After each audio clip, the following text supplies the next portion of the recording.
Franklin को जल्दी जल्दी नौकरी बदलने का शौक है। इस तरह उनके कई बैंक खाते चल रहे हैं। पिछले दिनों ITR भरने के दौरान CA ने इन सभी बैंक खातों की स्टेटमेंट मांगी तो फ्रैंकलिन अवाक रह गए। कई खातों में तो न्यूनतम बैलेंस नहीं होने की वजह से वो अब तक काफी रकम गंवा चुके हैं। अगर आपके पास जरूरत से ज्यादा बैंक खाते चल रहे हैं तो उन्हें तुरंत बंद करा देने में ही समझदारी है। अगर ऐसा नहीं किया गया तो इससे पैसों का नुकसान तो होगा ही, साथ ही कुछ दूसरी तरह की दिक्कतों का सामना भी करना पड़ सकता है।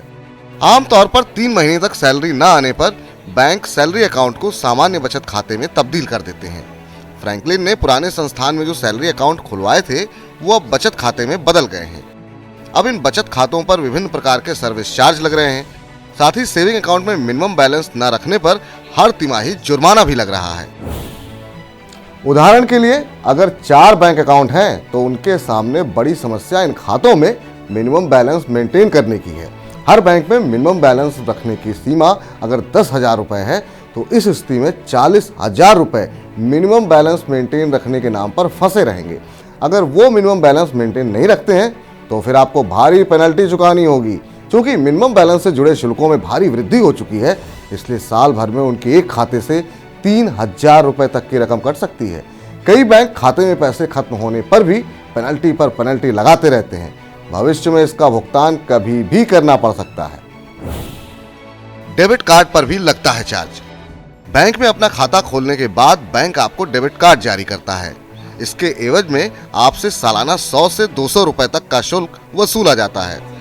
अगर आपके खाते में पैसे नहीं हैं तो बैंक इस रकम की ब्याज समेत वसूली कर सकता है। और कहाँ है शुल्क? आजकल लगभग सभी बैंक SMS के रूप में शुल्क वसूल रहे हैं। कुछ बैंक नेट बैंकिंग और मोबाइल बैंकिंग का इस्तेमाल करने पर भी शुल्क ले रहे हैं। अगर आपके खाते से दूसरी ब्रांच में जमा या निकासी होती है तो चेक से लेन देन पर भी शुल्क लगता है। बैंक तय समय सीमा से अधिक ATM का इस्तेमाल करने पर भी शुल्क वसूल रहे हैं। आयकर रिटर्न के दौरान करदाता को सभी बैंक का अकाउंट नंबर, IFSC कोड और वित्त वर्ष में अर्जित ब्याज आय का ब्यौरा देना होता है। ज्यादा बैंक अकाउंट होने से ITR दाखिल करने में भी दिक्कत हो सकती है।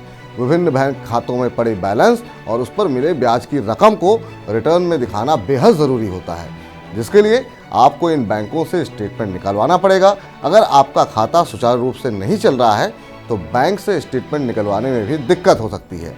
वित्तीय सलाहकार जितेंद्र सोलंकी कहते हैं कि इस परेशानी से बचने के लिए नया बैंक अकाउंट खोलने से पहले अपने पुराने बैंक अकाउंट के बारे में विश्लेषण करें कि इसकी जरूरत है भी या नहीं। ज़्यादा बैंक खाते रखने में कोई समझदारी नहीं है। आजकल जिन बैंक खातों में कम लेन देन होता है उनके मिसयूज होने की भी आशंका ज़्यादा रहती है। इस तरह के जिन खातों में ज़्यादा रकम जमा होती है उन पर हैकरों की भी ज़्यादा नजर रहती है। जितेंद्र सोलंकी कहते हैं कि जो खाते आपने मजबूरी में खुलवाए थे और उनका आप इस्तेमाल नहीं करते हैं तो उन्हें तुरंत बंद करा दें। ऐसे खाते ज़्यादातर नौकरी बदलने पर खुलते हैं क्योंकि हर कंपनी का अलग बैंक होता है। ऐसे में आप पुराने खातों का इस्तेमाल बंद कर देते हैं। अगर ऐसा है तो उनको तुरंत बंद करा देना चाहिए। मनी 9 की सलाह। बैंकों ने अब ब्रांच या ATM से लेन देन पर शुल्क लगा दिए हैं, इसलिए निःशुल्क सीमा के अंदर ही इसको मैनेज करें। इसके लिए छोटे छोटे खर्चों की गणना करके महीने की शुरुआत में ही ज़्यादा नकदी निकाल लें। इससे आप ATM का बार बार इस्तेमाल करने से बचेंगे। दूसरा, डिजिटल बैंकिंग का इस्तेमाल करें क्योंकि वहाँ शुल्क कम लगता है। अगर आप ATM के इस्तेमाल की सीमा को पूरा कर लेते हैं तो इसके बाद नेट बैंकिंग का इस्तेमाल करना चाहिए। इसके एवज में आपको कम शुल्क देना पड़ेगा।